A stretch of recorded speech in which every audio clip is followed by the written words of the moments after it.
വളരെ വളരെ സൂക്ഷ്മമായി നീങ്ങേണ്ടുന്ന ഒരു സാഹചര്യം കൂടിയാണ് ഇന്ത്യയെ സംബന്ധിച്ച് ഉടലെടുത്തിരിക്കുന്നത് എന്ന കാര്യത്തിൽ യാതൊരു സംശയമില്ല. ശ്രീ ഷാവു പ്രസാദ്, വലിയ രീതിയിലുള്ള പ്രകോപനം ഇന്ത്യക്ക് മേൽ ചെലുത്താനുള്ള വളരെ ആസൂത്രിതമായ ശ്രമങ്ങളാണ് നടന്നു വരുന്നത്.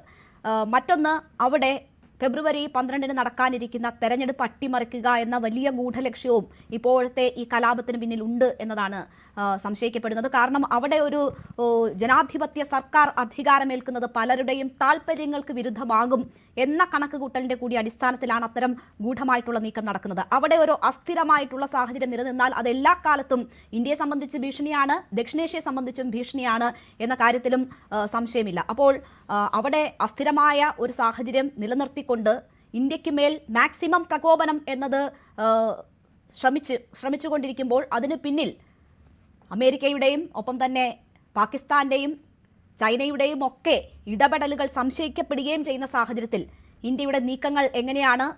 പാർലമെന്ററി സ്റ്റാൻഡിംഗ് കമ്മിറ്റി തന്നെ ഇപ്പോഴത്തെ സാഹചര്യങ്ങൾ എത്ര ഗൗരവതരം എന്ന മുന്നറിയിപ്പ് നൽകിയിരിക്കുന്ന ഒരു സാഹചര്യം കൂടിയുണ്ട്. അപ്പോൾ ഇന്ത്യയെ സംബന്ധിച്ച് ഇതിൽ ഓരോ സ്റ്റെപ്പും എടുക്കുക എന്നത് വളരെ സസൂക്ഷ്മം ചെയ്യേണ്ടുന്ന ഒരു കാര്യമായി മാറുന്നു. തീർച്ചയായിട്ടും വളരെ വളരെ വളരെ സൂക്ഷിച്ച് ഒരു നൂൽപ്പാലത്തിൽ കൂടെ പോകുന്ന സൂക്ഷ്മതയോടുകൂടി മാത്രമേ ഇന്ത്യക്ക് ഇക്കാര്യത്തില് ബംഗ്ലാദേശ് വിഷയത്തിൽ ഒരു ഓരോ തീരുമാനവും ഓരോ നിലപാടും എടുക്കാൻ കഴിയുകയുള്ളൂ. കാരണം ഇപ്പോൾ അടുത്ത ഈ സമീപ കാലത്ത് ഇന്ത്യ സാമ്പത്തികമായും ഒക്കെ നേടിയ ഇൻഫ്രാസ്ട്രക്ചർ ബേസിലും ഒക്കെ നേടിയ ആ വലിയ ഒരു കുതിച്ചുചാട്ടമുണ്ട്. അതിന് തടയിടണമെങ്കിൽ ഇന്ത്യയെ ഒരു വലിയ യുദ്ധത്തിലേക്കോ അല്ലെങ്കിൽ അങ്ങനെയുള്ള ഒരു അന്താരാഷ്ട്ര പ്രശ്നങ്ങളിലേക്കോ വലിച്ചിഴക്കേണ്ടി വരും. അങ്ങനെ ഇന്ത്യയെ വലിച്ചിഴക്കാൻ വേണ്ട ഒരു വലിയ, അല്ലാതെ ബംഗ്ലാദേശിനോടുള്ള ദേഷ്യമോ സ്നേഹമോ ഒന്നുമല്ല ഇതിന്റെ പിന്നിലുള്ളത്.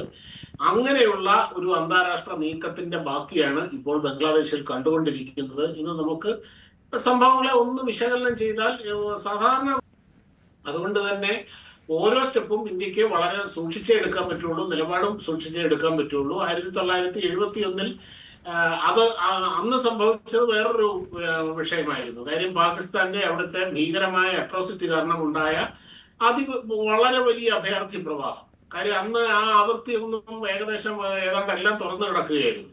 അഭയാർത്ഥി പ്രവാഹം എന്ന് പറഞ്ഞു കഴിഞ്ഞാൽ നമുക്ക് ഒരു തരത്തിലും നിയന്ത്രിക്കാൻ കഴിയാത്ത രീതിയിലോ തടയാൻ കഴിയാത്ത രീതിയിലോ ഉള്ള ഒരു അതിർത്തിയുടെ സ്ട്രക്ചറാണ്.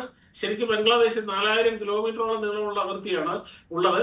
എന്നാൽ ഇപ്പോൾ അതിന്റെ ഏതാണ്ട് മഹാഭൂരിപക്ഷവും 90% വളരെ കൃത്യമായിട്ട് ഫെൻസ് ചെയ്ത് കഴിഞ്ഞു.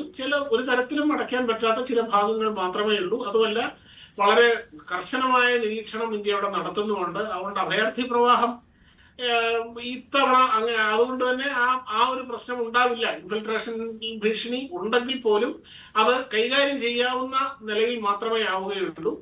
അതുകൊണ്ട് ഇന്ത്യ എന്തായാലും ഇതിന്റെ അകത്ത് പ്രത്യേകിച്ച് ഒരു സൈനിക ഇടപെടലോ അല്ലെങ്കിൽ ഏതെങ്കിലും തരത്തിലുള്ള അങ്ങനെ ഒരു കാര്യം ചെയ്യും എന്ന് പ്രതീക്ഷയില്ല, എനിക്ക് തോന്നുന്നില്ല. ഇവിടെ പക്ഷെ സൂക്ഷിക്കേണ്ടത്, ഇപ്പം ഇതിനെല്ലാം ഇന്ത്യക്ക് കൈകാര്യം ചെയ്യാൻ പറ്റും. അതിനുള്ള ആ ഒരു മൈറ്റ് ഇന്ത്യക്കുണ്ട്. എന്നാൽ ഇന്ത്യക്ക് നമ്മൾ പ്രയാസപ്പെടുന്നത് അവിടെയല്ല. ഇവിടെ ബംഗ്ലാദേശിലെയും ശ്രീലങ്കയിലെയും നേപ്പാളിലെയും ഒക്കെ പ്രക്ഷോഭം കണ്ടിട്ട് ഇവിടെയും ഇങ്ങനെ ഒരെണ്ണം ആവശ്യമാണ് എന്ന രീതിയിലുള്ള അതിൽ നിന്ന് പ്രചോദനം ഉൾക്കൊണ്ടുകൊണ്ട് ഒളിഞ്ഞും തെളിഞ്ഞും ഇന്ത്യക്കുള്ളിലും ഒരുപാട് പ്രചരണങ്ങൾ നടക്കുന്നുണ്ട്. അത് കാര്യം നമ്മുടെ ഉള്ളിലുള്ള ശത്രുവിനെ തിരിച്ചറിയുക എന്ന് പറയുന്നതും അതിനെ നേരിടുക എന്ന് പറയുന്നതും വലിയ ബുദ്ധിമുട്ടുള്ള ഒരു കാര്യമാണ്. നമ്മുടെ ഉള്ളിൽ തന്നെയുള്ള കാര്യമാണ്, ഉള്ള പ്രശ്നമാണ്. പുറത്തു നിന്നുള്ളതിനെ നേരിടാനുള്ള എല്ലാ ആ ഒരു ശക്തിയും ഇന്ത്യക്കുണ്ട്. മറ്റേ ശക്തിയിലേക്കില്ല. അതാണ് ഏറ്റവും കൂടുതൽ കോംപ്ലിക്കേറ്റഡ് ആയിട്ടുള്ള ഇവിടുത്തെ ഒരു വിഷയം. സത്യത്തിൽ ഒന്ന് ആലോചിച്ച് നോക്കൂ. ശരി, 71 യുദ്ധത്തിന്റെ ആത്യന്തിക ഫലം എന്താണ്? ഇന്ത്യ അതുകൊണ്ട് എന്ത് നേടി എന്നുള്ളതൊരു വലിയ പ്രശ്നമല്ലേ? ഒന്ന് ആലോചിച്ച് നോക്ക്. നമ്മുടെ അയൽപക്കത്ത് മറ്റൊരു ശത്രു രാജ്യത്തിനെയും കൂടെ സൃഷ്ടിച്ചു എന്നുള്ളതല്ലാതെ നമ്മുടെ പട്ടാളം ആയിരക്കണക്കിന് വരുന്ന ജവാന്മാർ ജീവൻ കൊടുത്ത് നേടിയ ആ വിജയം കൊണ്ട് ആത്യന്തികമായി എന്ത് ഫലമാണ് ഉണ്ടായത്?